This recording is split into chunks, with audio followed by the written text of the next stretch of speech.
Any of you who've been here before know that we sermon with the book open because it's the discussion about what we talk about in sermon that's the ensuing conversation that's even more important than the sermon.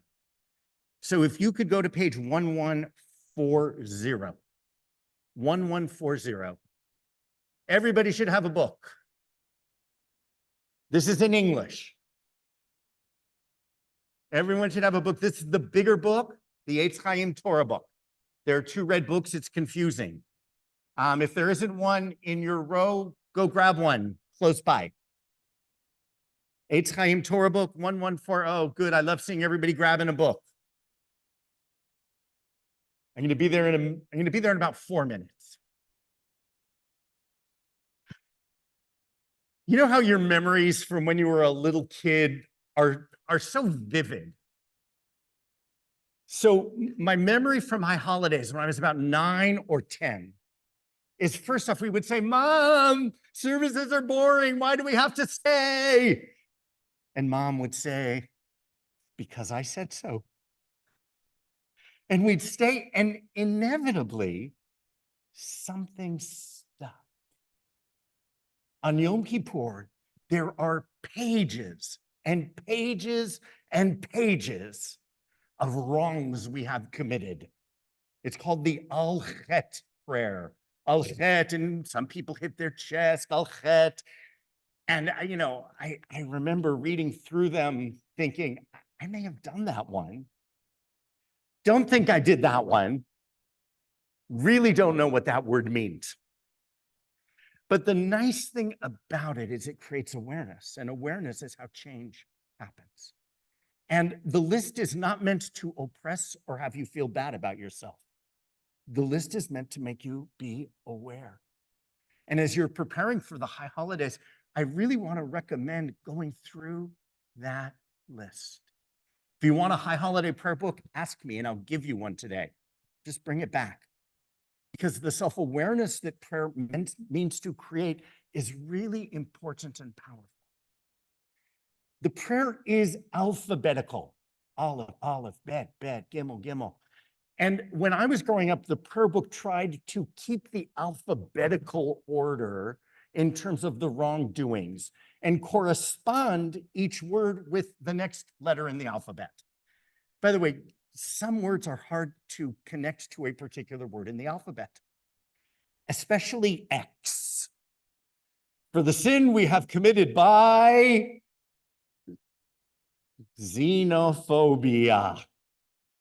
Did anyone else have that in their prayer book? A couple of you. We grew up with the same prayer book. And so my mother, who did not like talking during services, she was the one who would turn around and shush the people behind her. Shh. So when her kids were talking, it was not okay. But we were allowed to ask vocabulary words. Mom, what does xenophobia mean? Just out of curiosity, 7th graders, who knows what the word xenophobia means? A couple of you. I feel better not knowing what the word meant. And my mom said that xenophobia is fear or hatred of strangers or foreigners. Fear or hatred of strangers or foreigners. By the way, this is both words and deeds. And I hope that when people read it this year, it makes them think about where xenophobia still exists. Apply it with caution, because to accuse people of something that you may not know their intention sows deeper division. But see what you can do as you think about where it exists to help mitigate. This morning's portion may be one of the foundations of the Jewish rejection of xenophobia. So the page I had you turn to, page 1140, is our origin story. This is, okay, you've been going through the desert for 40 years. Now you're about to enter the land. What do you need to do? Well, you're going to plant. You're going to harvest. And you're not going to then enjoy it all only for yourself. First off, you're going to show gratitude. You're going to bring some to the place God will cause God's name to dwell. You'll offer to the priest, and Deuteronomy is an interesting book. It's a revolutionary book compared to earlier books. Earlier books, what did they do with the offerings brought? They'd put them on the altar and light some of them on fire for God. That's not what was done with the offerings here. The offerings here were meant to be consumed together. Turn the page really quick. 1142. Leave it, bow low, and then you're to enjoy it. So the food that you bring is meant to be enjoyed together. Note that the commandment is to enjoy together with the Levite, the stranger, all the bounty that God has given to you and your household. You're meant to enjoy it, not just with your family, but with the Levite and the stranger. Why the Levite and the stranger? Those were the people who were vulnerable. The Levite didn't have land. The Levite's job was just to serve. And when you don't have land, you're vulnerable. You don't have that which can produce bounty. So you're left to rely on others. What about the stranger?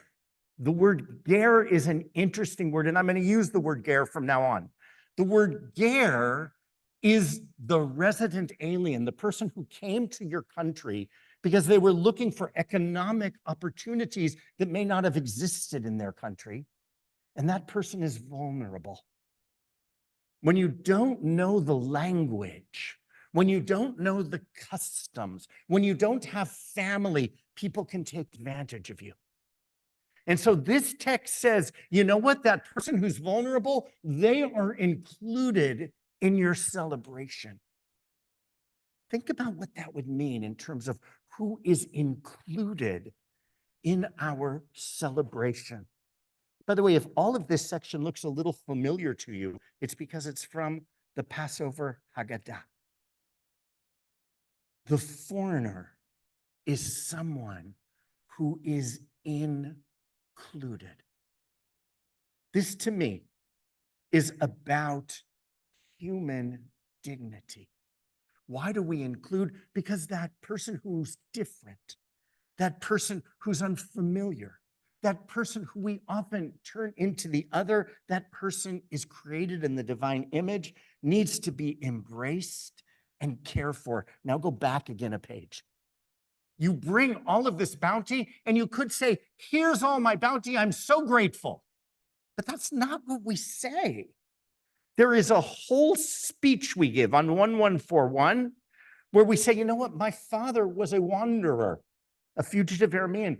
We remember that we were wanderers. Go to verse 6. We ended up in Egypt, and the Egyptians dealt harshly with us. They oppressed us. Heavy labor. We cried out, and God, the God of our ancestors, heard our plight, saw our plot, misery, and our oppression, and freed us. The reason that we invite the ger and the Levi and the widow and the orphan to join us in celebrating our bounty is because of a historic memory that we make present that drives us to empathy.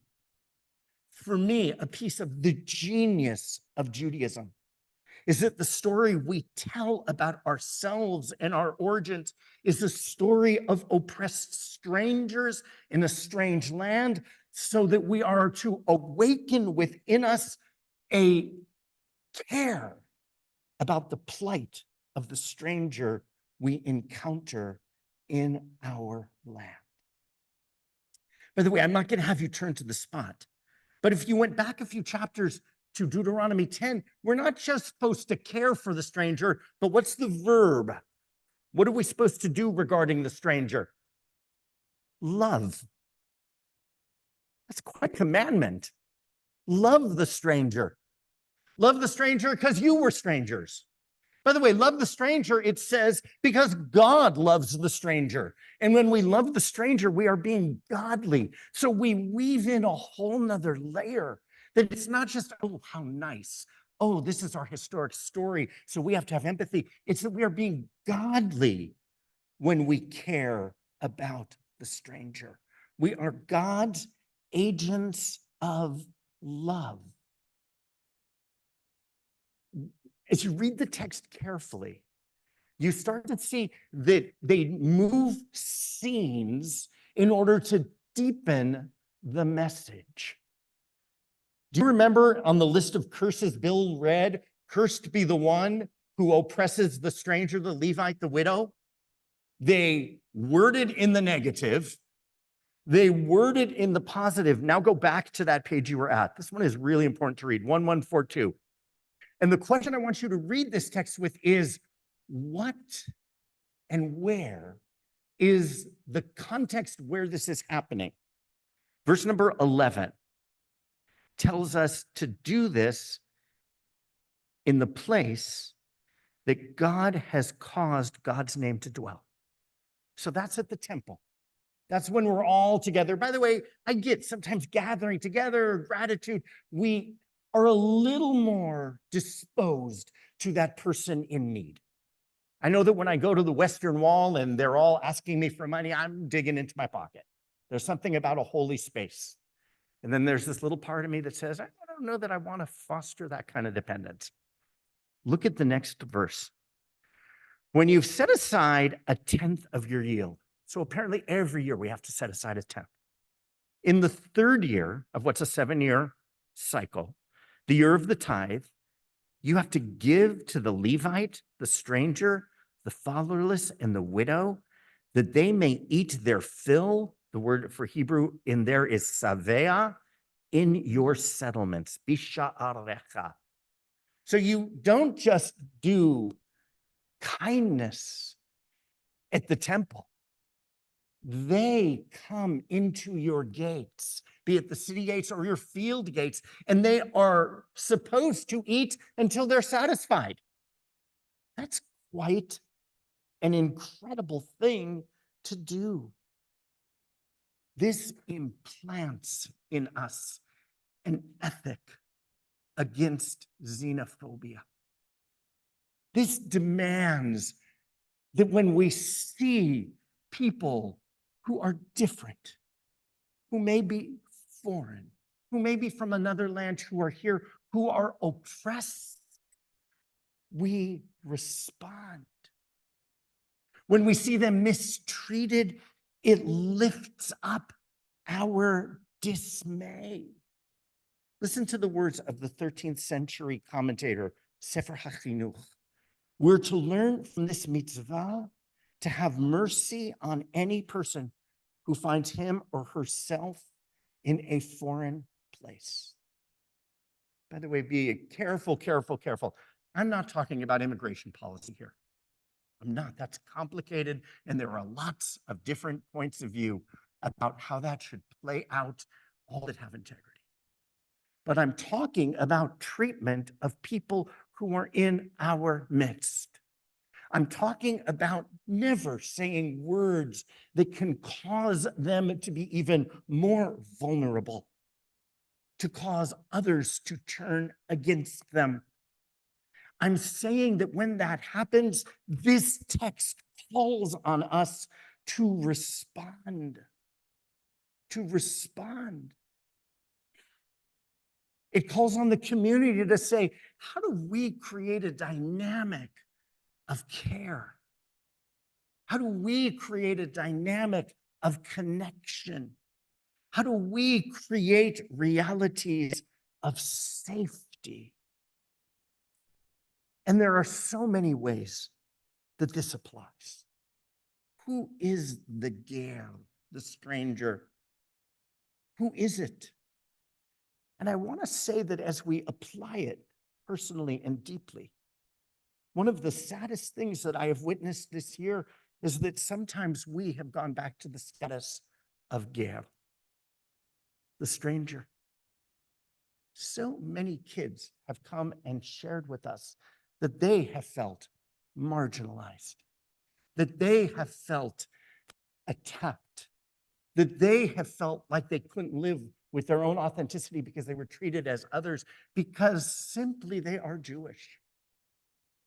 And so when we say, who's the ger? Boy, the ger is that foreign worker who's in our midst. The ger is us. The ger is us. And we have every right to expect that people around us would live with an awareness of the ethical call of how do you treat the ger? You love them. You care for them. You protect them.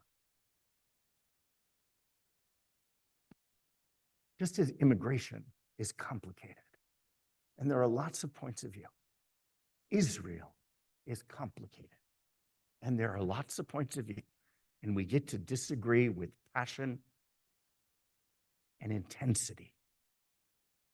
But it seems to me that when you negate Israel as a sovereign state, that when you allow accusations in the public arena to be lifted up and not responded to, when you say we're going to issue an arrest warrant, which the ICC did in terms of Israel's chief of staff, and the ICC's rules say actually that this does not apply to places with a stable legal system, which, boy, does Israel have, lifting up its own critique with honesty.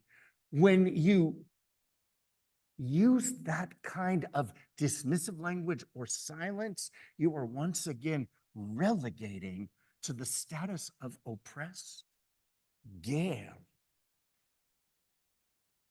And I'm asking for us to respond to the call to love the ger, to love the ger. The world feels so big when it comes to issues like this. It's little acts. It's everyday deeds of caring and kindness that move the needle, oh, just a little, that allow for others to see the needle moving and maybe get pulled along. I'm watching that happen in our country in so many ways. I don't know if you know, but we have a committee that's working on behalf of the synagogue and will expand this project with a refugee family, the Resettling Circle. And it's been quite extraordinary. At some point, you'll meet John Rose, who is our congregant who's heading that up. Rabbi Alana's here, and she's the staff person who's connected to this activism. If you're interested in what I'm about to describe, please see one of them. A family from Russia was brought by the Jewish Family Service. This is not just us, but this is across the country. Many, many, many religious organizations and synagogues are adopting family. And you know what happens when you get to know someone? This gets lived in just a natural, from the heart way.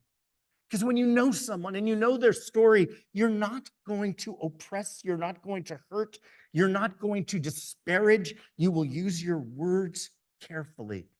Let me tell you a little bit about this family who we're sponsoring and lives here in Redwood City now. The father is named Serge, and the mother is Alexandra. They call her Alex. They have two beautiful children, Roman, age 9, and Elisa, age 6. And when they first got here, and I'm going to tell you how they got here, they enrolled in the JCC camp. Of course, the JCC said, absolutely, we will sponsor them with no fee. And the kids had such a good time. The family's not Jewish. It's important. Our kindness extends beyond our particular faith. This is meant to call us to activism regarding anyone who is a ger, a foreigner, or a stranger. The committee, we have helped them find a home, a car. We're helping them with English as a second language classes. Volunteers have helped with driving, with tutoring, with applications for asylum, with driver's tests, all those things we take for granted and kind of know how to navigate. But when you're new here, you have no idea.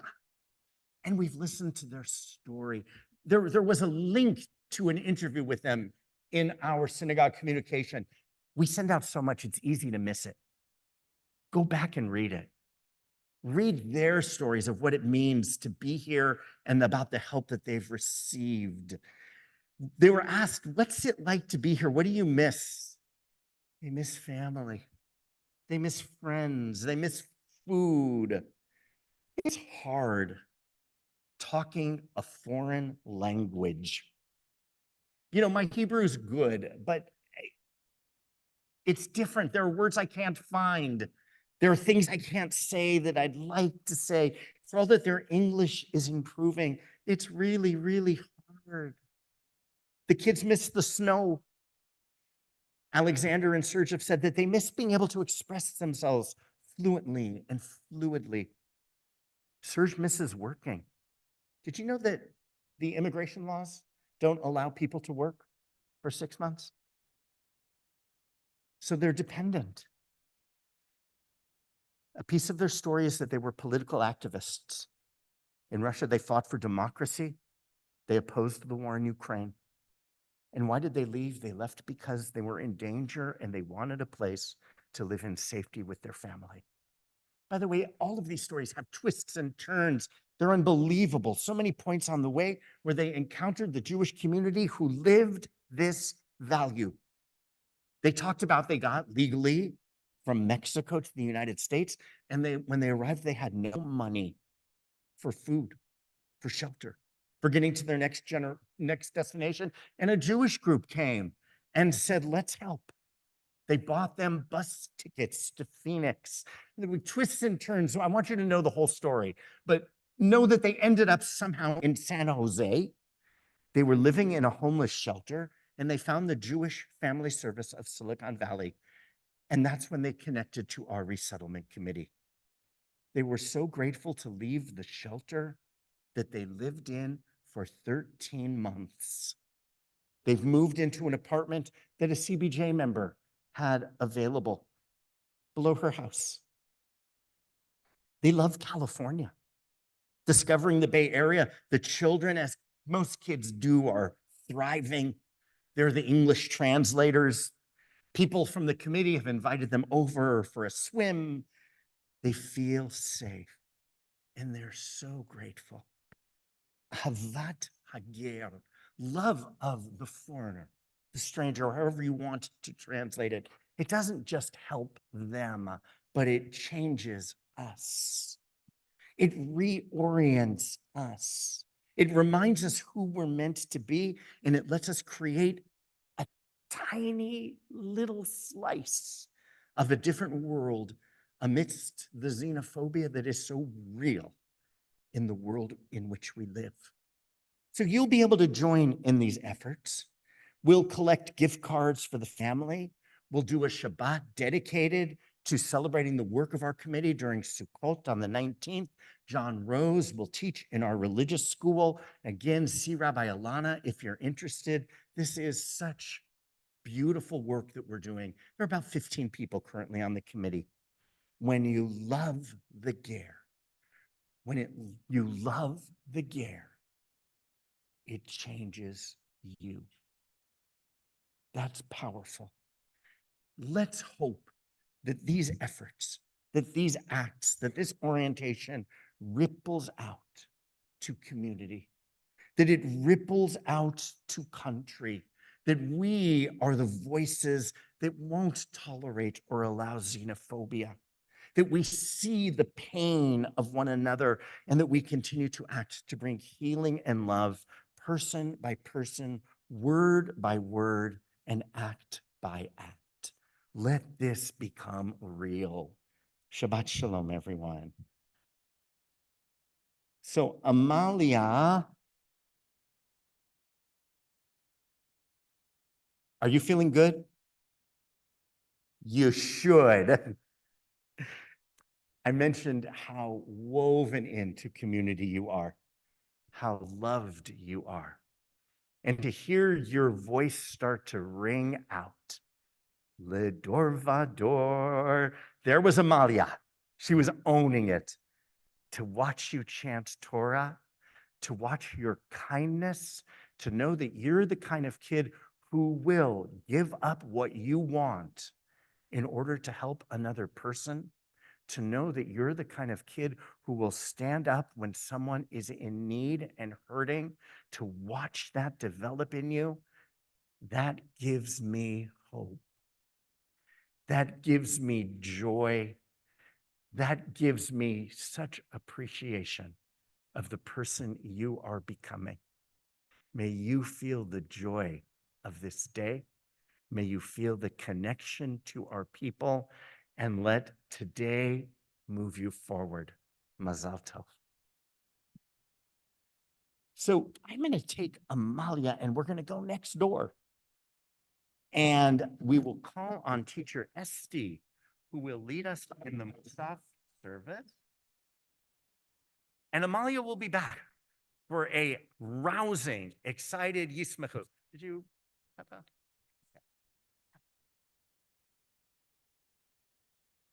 יישר כוח רבי עזרא ומזל טוב עמליה.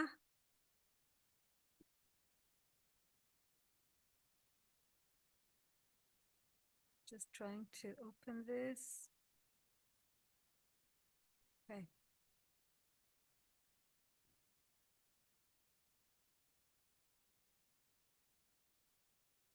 חצי קדיש on page 184. יתגדל ויתקדש שמרבה, וילמד יברך ירותה וימליך מלכותה, בחיי חון וביומי חון ובחיי דכל בית ישראל. בעגלה בעגלה ובזמן קריב אמרו אמן. יהא שמרה במבורך לעולם ולעולמי עלמיה. יתברך יתברך וישתבח ויתפאר ויתרומם ויתנשא ויתהדר ויתעלה ויתהלל, שמי דקודשה בריחו לעילה מן כל ברכתה ושירתה. תושבחתה ונחמתה דמירן בעלמה ואמרו אמן. We're going to the Amidah prayer from Musaf at page 185. Please rise. We're going to pray together and then also personal prayers.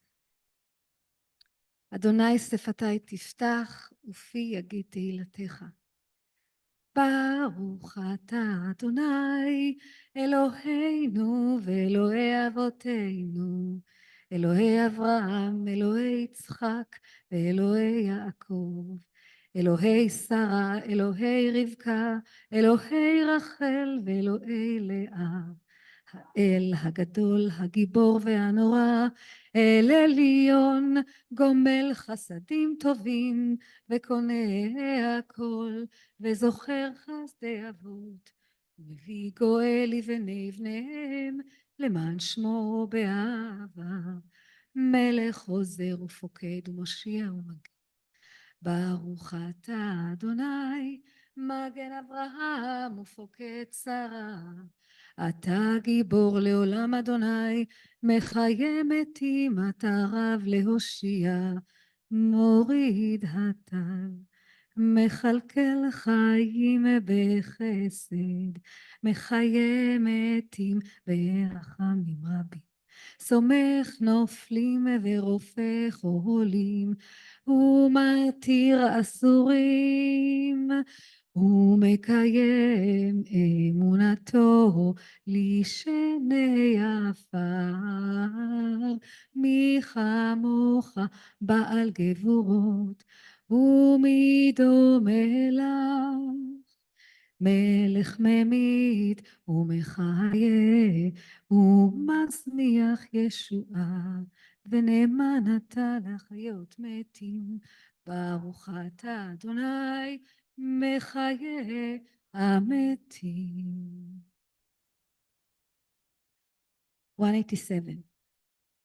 נעריצך ונקדישך כסוד שיח שרפי קודש המקדישים שמך בקודש ככתוב על יד נביאך וקרא זה אל זה ואמר קדוש קדוש קדוש אדוני צבאות מלוא כל הארץ כבודו.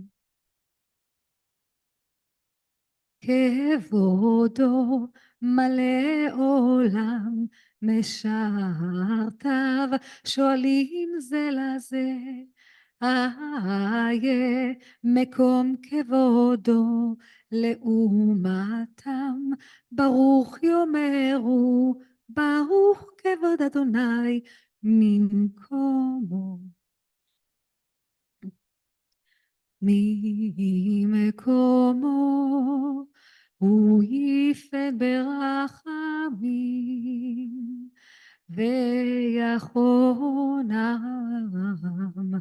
המייחדים שמו ערב הבוקר בכל יום תמיד פעמיים באהבה שמע אומרים שמע ישראל אדוני אלוהינו אדוני אחד הוא אלוהינו הוא אבינו הוא מלכנו ומושיענו והוא ישמיענו ברחמיו שנית שנית שנית לעיני כל חי להיות לכם לאלוהים אני אדוני אלוהיכם ובדברי קודשך כתוב לאמור ימלוך אדוני לעולם אלוהיך ציון לדור ודור הללויה לדור ודור לדור ודור לדור ודור נגיד גודלך לדור ודור לדור ודור לדור ודור נגיד גודלך ולנצח נצחים קדושתך נקדיש קדושתך נקדיש ושבחך אלוהינו מפינו לא ימוש לעולם לעולם ועד לדור ודור לדור ודור לדור ודור נגיד גודלך לדור ודור לדור ודור לדור ודור נגיד גודלך כי אל מלך גדול גדול וקדוש וקדוש וקדוש אתה היי לי לי לי לי לי לה לה לה לה לה לה לה לה לה לה לה לה לה לה לה ברוך אתה אדוני האל הקדוש.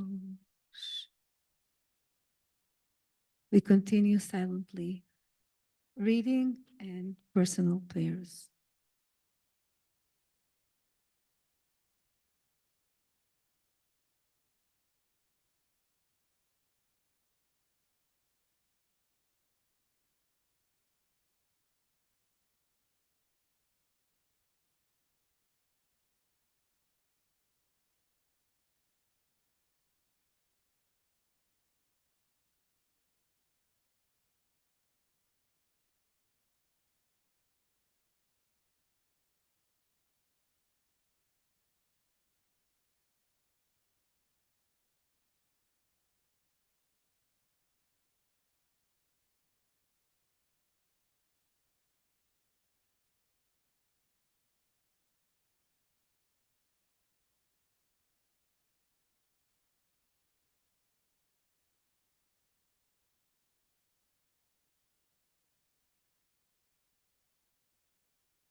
עושה שלום במרומיו, הוא יעשה שלום עלינו ועל כל ישראל, ואמרו אמן. יעשה שלום, יעשה שלום, שלום עלינו ועל כל ישראל, יעשה שלום, יעשה שלום, שלום עלינו ועל כל ישראל, יעשה שלום, יעשה שלום, שלום עלינו ועל כל ישראל, יעשה שלום, יעשה שלום, שלום עלינו ועל כל ישראל, יעשה שלום, יעשה שלום, שלום עלינו ועל כל ישראל. Amen. Amen. I have to say, sometimes like you get in a prayer service and you hear the same prayers because they're always the same. And it's really our job to connect with them. That's called kavanah. It's like our intention. And the kavanah that Esti has is incredible. And, we sing Oseh Shalom all the time, like that song we just did. It's about peace and the intention of peace. Sometimes we just kind of go, yeah, Oseh Shalom. But we feel it with you. נכון. Incredible. Thank you. Thank you for bringing your soul and your spirit. All right, now you have to feel joy. So go to page 189. I mean, we already had joy going. Yeah. Amalia, Amalia, let's- come over here. Let's do this Come here. together. This is Yismachu. Yismachu means we will rejoice. You might notice a ruckus at this moment as candy is going around. Now, the candy is for a good purpose. It is to show you how sweet the day is. You already know how sweet it is. How sweet. Forget it, sorry. Okay. The dad comes out. We are passing candy. Candy will be tossed lightly. Not yet. Not yet, but no, it's a good demo. At the end of this prayer song, we will toss candy to really epitomize our joy. So, if you would.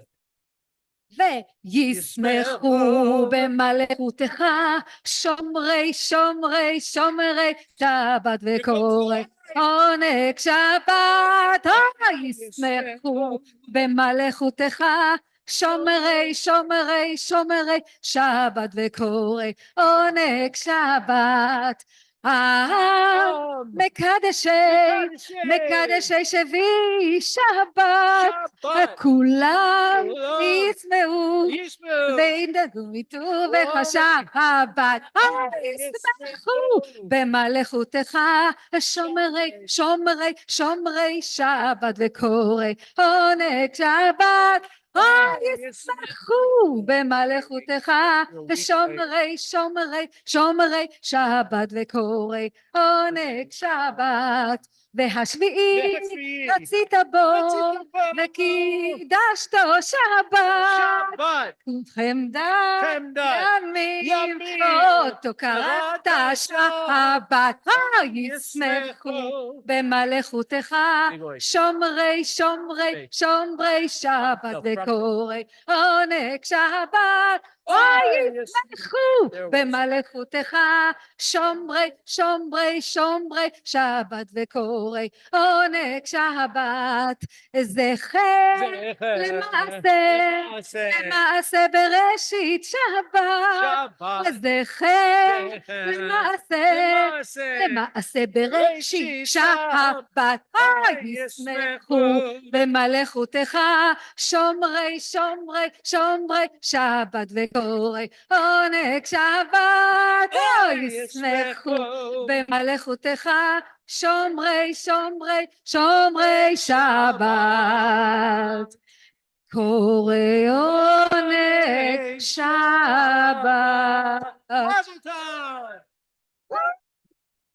I'm using you as a clue.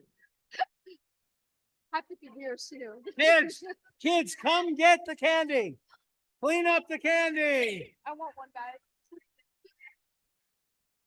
Ya la la la la la ya la la la la la ya la la la la la la la. Ya la la la la la la ya la la la la la la la la la ya la la ya la la la ya la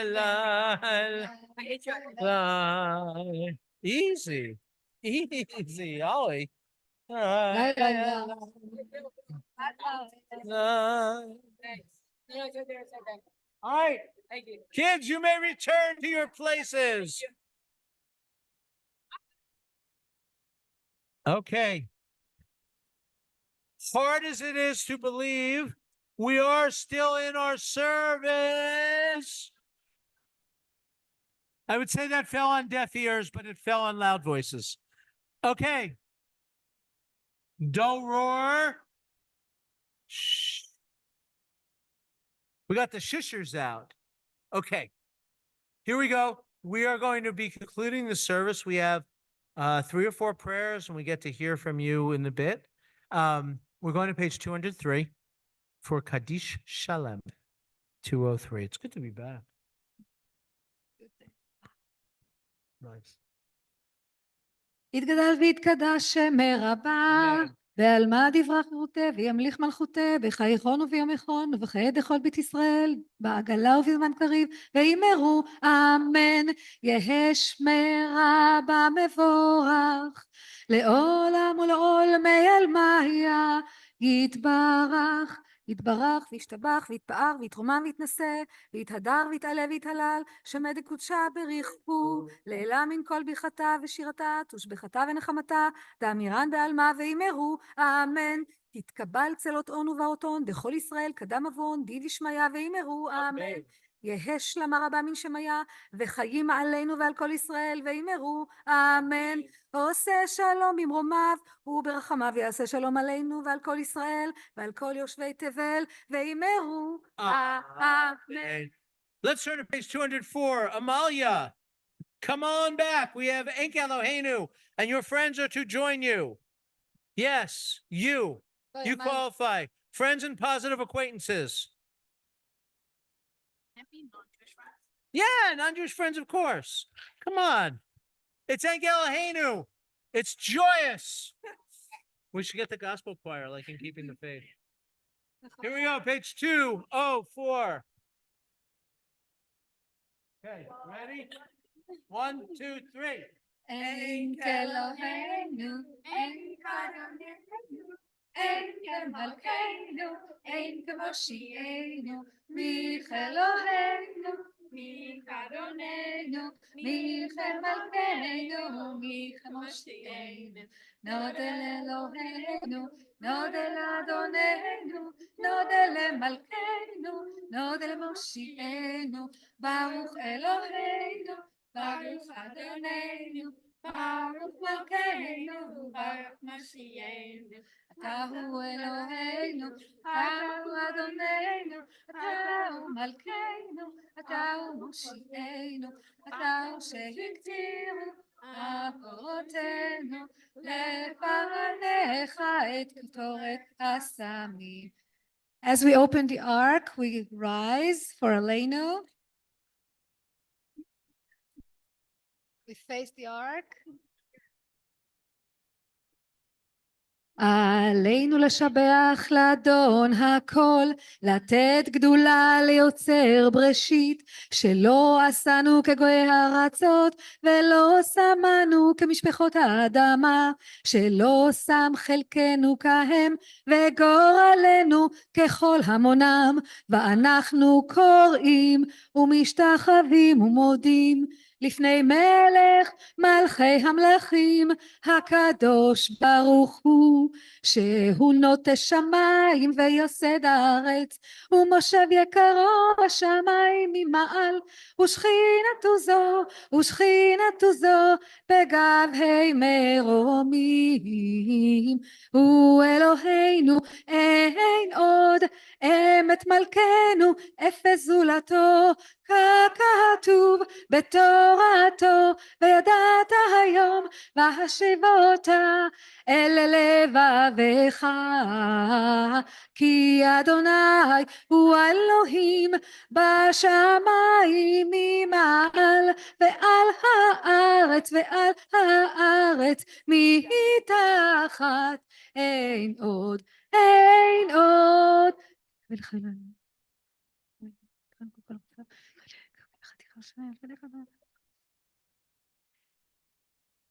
כי המלכות שלך היא ולעולמי עד תמלוך בכבוד, ככתוב בתורתך אדוני ימלוך לעולם ועד.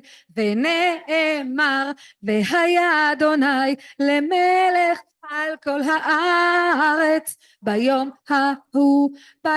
ההוא יהיה אדוני אחד, ושמו אחד.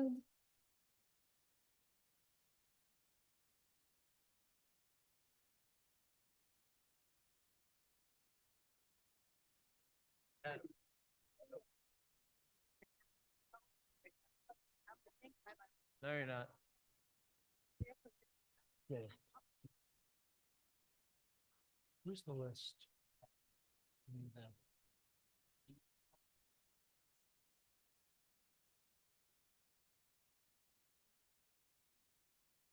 So.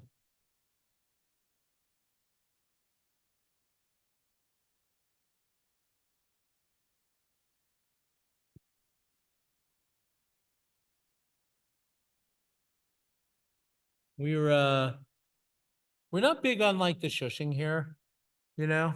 I mean, I did a little shush before, but we come to the Mourner's Kaddish, and Mourner's Kaddish is actually a good time for the shush. Because it's remembering those who come before us. It's remembering our loved ones. And the people who recite Kaddish are those who had a loss in the last year, and also those who are commemorating the anniversary of the loss of a loved one. So every year on the date of death, we'll say the Kaddish. And it's a serious moment. And it's important to have that memory. It's a prayer that we say and we think of those who came before us. We'll read the names of those who have yahrzeit this week, and everybody when we read their name, everybody has a story, you know, and some of us know that story, and you hear the name. And I've been fortunate enough to work at the synagogue for a long time. And when I hear the names of many of these people, it immediately puts a picture up or a story or something like that. And that's what memory is. So we remember this week, those in the Shloshim. We remember Alana Bat Baruch Vedit Rubenstein, Donnie, your mom. And we remember Isidore Larry Goldberg, Bob's father. And we also remember Joseph Sachanover, Isaac's father, who died this week in Israel as well. And Isaac is back actually in Power Hour. And then we remember those whose yahrzeits are commemorated. We remember David Karsner, Sheldon Kaiser, Rachel Babut, Rosalind Cheskin, Ben Carl, Beverly Adelman, Norm Aaron, Saul Heiser, Mercedes Belliti, Minnie Spielman, Max Goodman, Martin Kaplan, Ben David Cohen, Sam Engel, Virgil Nelson, David Hahn, Wira Donig, Jerry Rivard, and Scott Williams. Mourner's Kaddish on page 207. Mourners and those observing yahrzeit, please join with Esty and Amalia and me as we say the Kaddish to lead.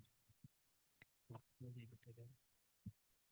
יתגדל ויתקדש שמי רבה, בעלמא דברה כראותה, וימליך מלכותה, בחייכון וביומכון, ובחיי דכל בית ישראל, בעגלה ובזמן קריב, ואמרו אמן.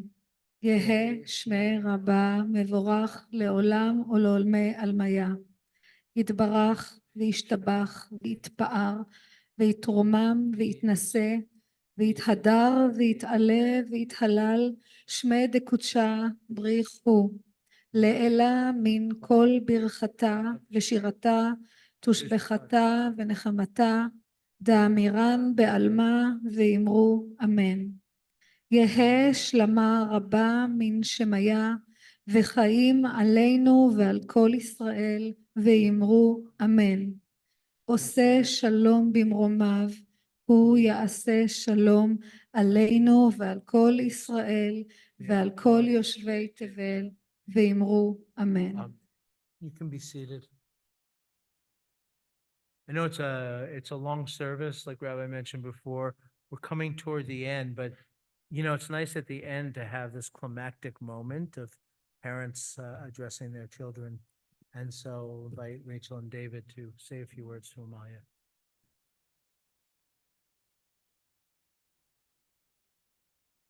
Captive audience. Hi.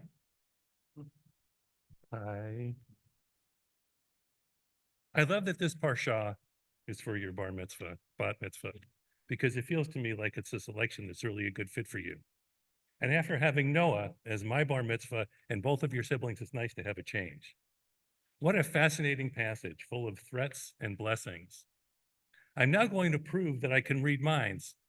I'm reading thoughts from about 70% of you here thinking, how is God issuing a bunch of threats and scary outcomes a good fit for Amalia? Right? Nailed it? Okay, cool. Here's the thing. There are a lot of dimensions of God's personality that you see at various points in time. The compassionate God, the vengeful God, the uplifting God, and so on. To me, this passage is about God as a parent, as the parent of the Jewish people. And what do parents do? I'm reading the thoughts again. Kids, there's more to your parents than just that. Parents, personally, I think you're right, but your kids are never going to appreciate it. Yeah. But back to the question, what do parents do? Parents set rules. And what are the rules about? As parents, we'd like to think that the rules are what they seem to be. We tell you what to do or what not to do, and that's just what happens. We all know better, right? Here's my view about rules. It's about describing what's expected. It's about understanding consequences, and it's about realizing that rules exist for a reason. Will the rules always be followed? Of course not. Not if we're being honest. How do you know what the rules are about unless you break a few and see what happens? Sometimes you, air quote, get away with it. Sometimes there are consequences, as in bad things. Sometimes those bad things happen to you, which isn't very fun. Other times, the consequences of bad things happen to others. And that's really bad. Someone else has a negative consequence for something that you did, and there's no taking it back.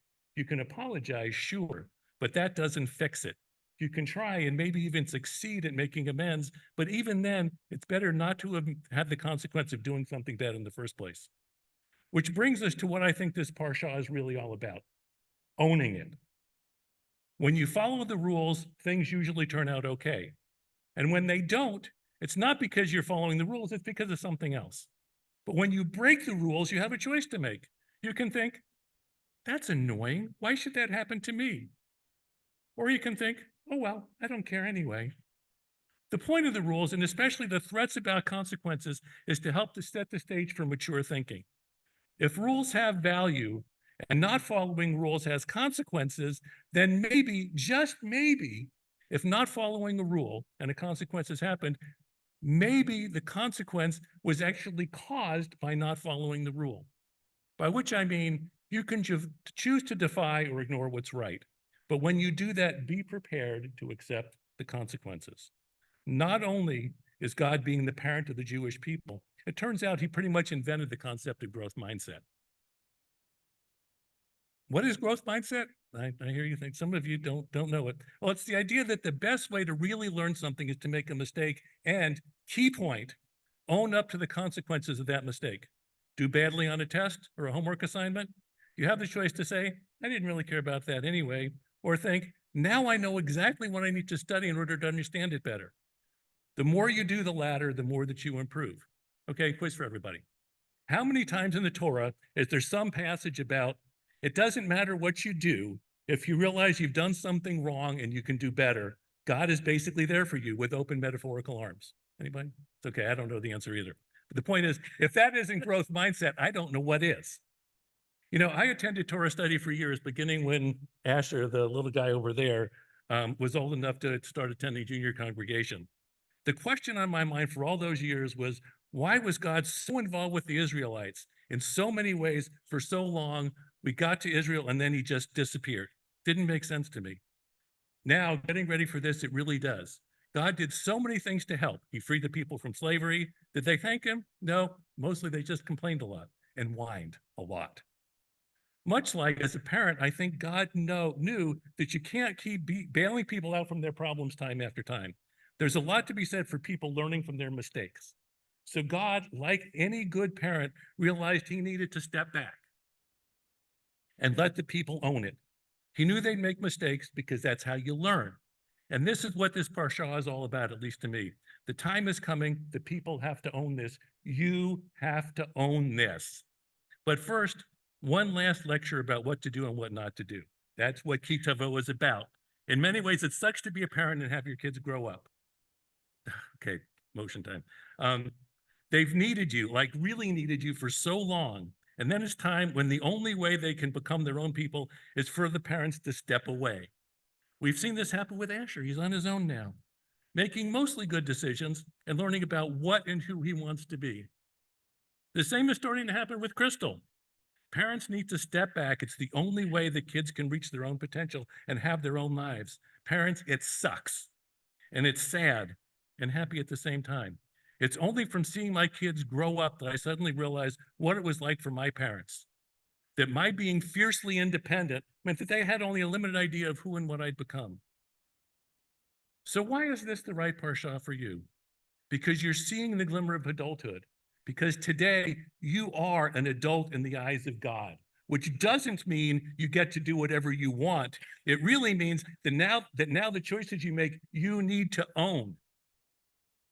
I think you know how often every single day your explanation for why you do something is because it's Gen Z. You're thinking that Gen Z invented the view that nothing really matters too much. Well, you know what? I grew up before they started using letters. My teens were part of the apathetic generation. Trust me, Gen Z doesn't have anything on the apathetic generation. You're just refining it. There are so many ways you can do things wrong. So much of the world is scary, especially now. It's overwhelming. That not caring thing, I think it's a way to cope because it's just too much happening way too fast. The lesson of Ki Tavo is that you own what you do and the consequences. Not caring is a natural way to start until you see the ways in which you matter. Life is about making a difference. It's not a test about who can care the least. In spite of your words, I know you care deeply, especially about people. You are a person who lives for and in and about community. Often you think about your friends before yourself. Very often the drama happens. It took me a long time to learn, but the real point of growth mindset is to forgive yourself and accept mistakes. Accept does not mean don't care. It means acknowledge that you could have done better and try to do better the next time. Don't dwell on the past. Okay, here's my big finish. We're almost done. As your parent, I have so many hopes for you and your happiness, but I'm learning to accept that my hopes don't matter. Yours do. I wish for you the chance to figure out what you want, what you really want, who you want to be, how you want to make a difference.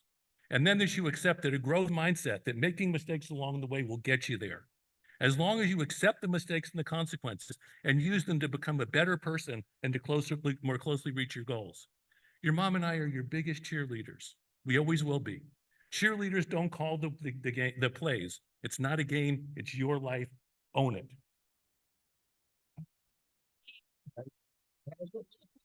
Take it.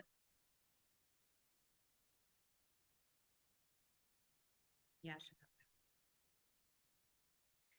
We actually did not confer beforehand because I had a good idea that we were both going to be using this opportunity to do what we really want to do, which is lecture you. But I have a slightly different lecture, and it's much shorter. Amalia, you are the most wanted child in the world. I literally traveled the world 4 times, around the world 4 times to find you and bring you here. I'll say how proud I am today that you are recognized as a Jewish adult in the eyes of God. But I know it has not been easy for you. And I have to admit, it is unusual to be adopted from Ethiopia, brought here, converted to Judaism, and now being Jewish is all you know. I worked hard to get here. You worked hard to get up here on the Bima. And I know there are a lot of questions that you have about being Jewish. But right now I have your undivided attention. And so I am going to lecture you. Your Parsha Ki Tavo, you read it, and your takeaway was that God promised us if we followed his commandments, blessings would happen. If we didn't follow his commandments or did bad things, terrible curses would happen. Your exact words were, if God is lying about this, what else is he lying about? And I thought, that is the most Jewish thing I have ever heard. Right now, you're trying to figure out whether you're believing God at all. Also, Jewish. You're disappointed in the world at times and you wonder why bad things happen to good people. Again, Jewish. When you looked more carefully at Ki Tavo, you realize that taken literally, it's very easy. Do not worship a false idol. Here's an idol I'm worshiping. It's not really like that. Who would worship a false idol? But what about checking TikTok all the time and the emotional roller coaster that brings into your life? I loved it when you called me out for worshiping a false idol because of something that I was doing that you thought that took precedence over my family and made me stop remembering what was important to me. Misleading a blind, now I'm going through the actual rules, like what they are. Misleading a blind person.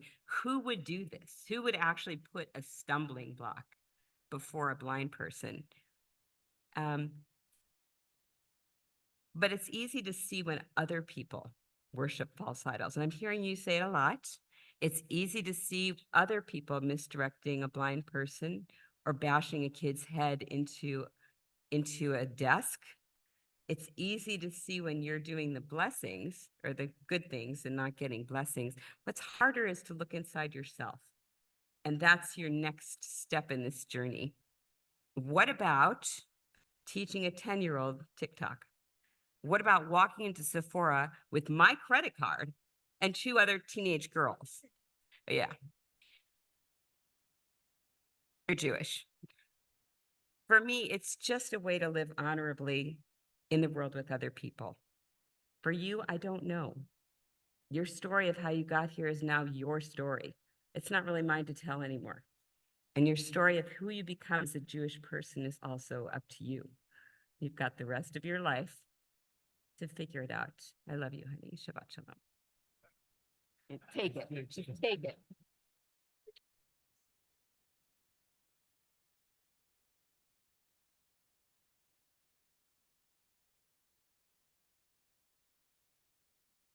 Amalia's saying she wants to go. I don't think you get to go yet. One more. Page 211. Let me invite up your religious school classmates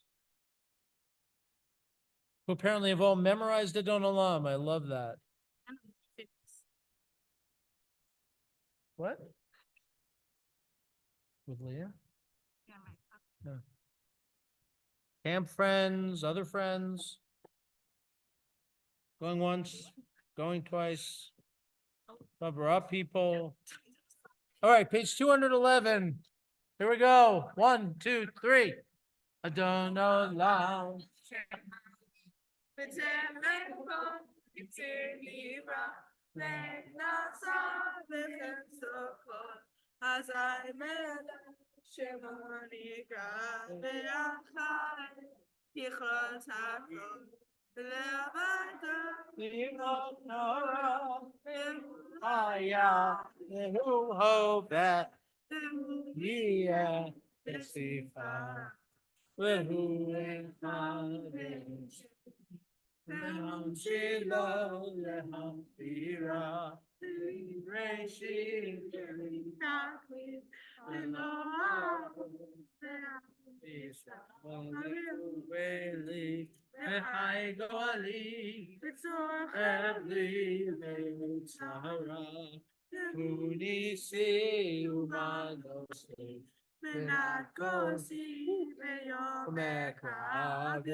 Eloi. Let us stand for Kiddush Hakim Barach Anai Yom Shemai Katzeu Shavri Chaverai. Baruch atah Adonai Eloheinu melech haolam borei peri hagafen. Mmm. So good. What? No, it's water. What? No, it isn't. Not anymore. Here we go.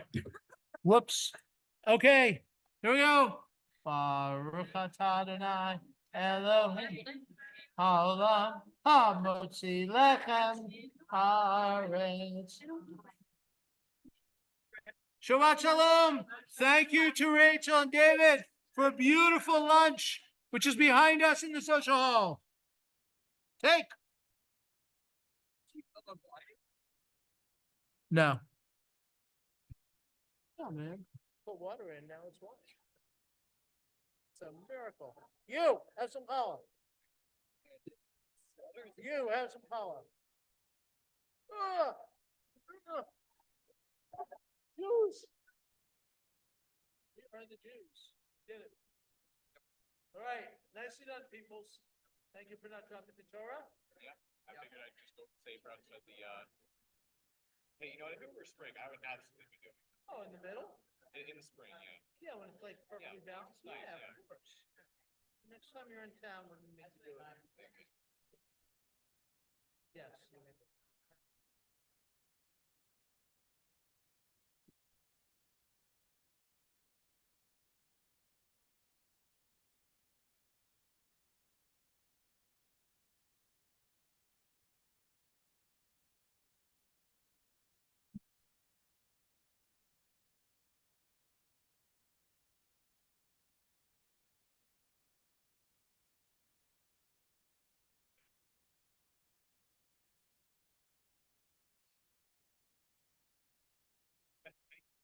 That's true, yeah. If you drop a Torah, like, you pick it up. Yeah.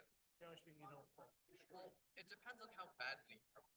Sure, it's Like, if you, I'm talking about if you drop the Torah on the steps, or if you drop it on or if someone's already trying to get down to grab it. You And it ends up overthink just- it. Do you think a lot about dropping the Torah? Because it seems like there are other things to worry about.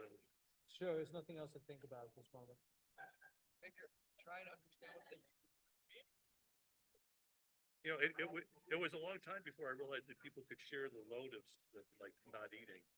I thought it was somebody's gonna die because they don't eat for 50 days. Yeah, but it's not nice. It's like Ramadan. Oh, I didn't really, I didn't know that. Anyway, I did not realize that either. Wait, really? It isn't just that someone just spends the entire 24 hours on it. It's not like, More than like 40 days. it just is. It's a custom anyway. It's not a, you won't find it like in the time. I thought something dropped and it's like the whole place gasped and the next thing you know, so like, You can buy that. starvation. Unlike you could shed a load of.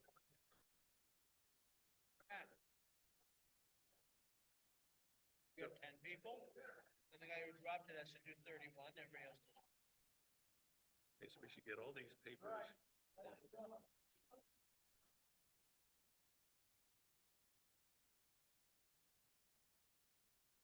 Watered down. No, it's not just water. You taste it. It's not just water. No, just water. It is not just water. Taste it. It is not just water. What is it? It's white wine that's been watered down.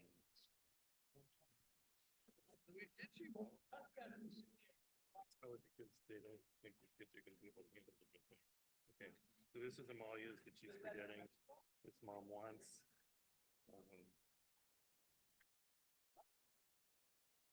Right, the water down, that tastes like really strong to me. No, just because there's not a lot of flavor. Okay, you were awesome. You were awesome. I hope you're glad there's done. Did you want to do it again?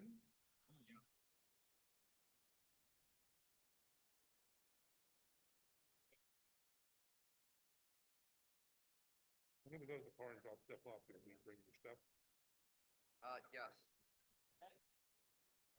Happened.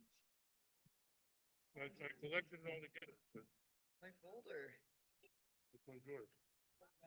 the one that still says my name on it. Oh, I never took it off. Mom gave it to me with that tag and I left it on. you want your folder? I don't have a folder. This appears to be your folder. I just kind of borrow other people's folders. Much like I do when packing for a trip. You borrow other people's folders when you think. I borrow other people's suitcases.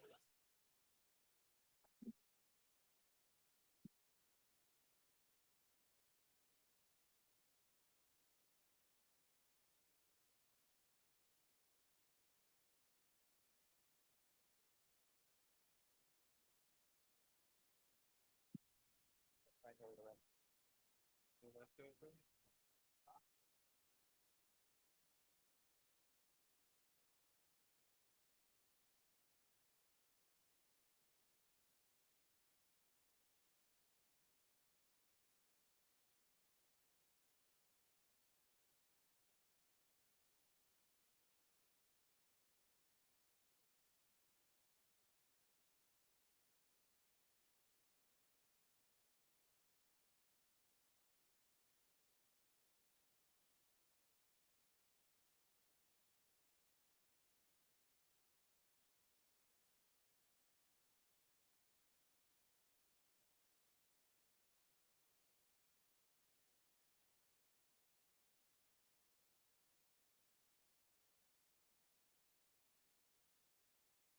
Wow.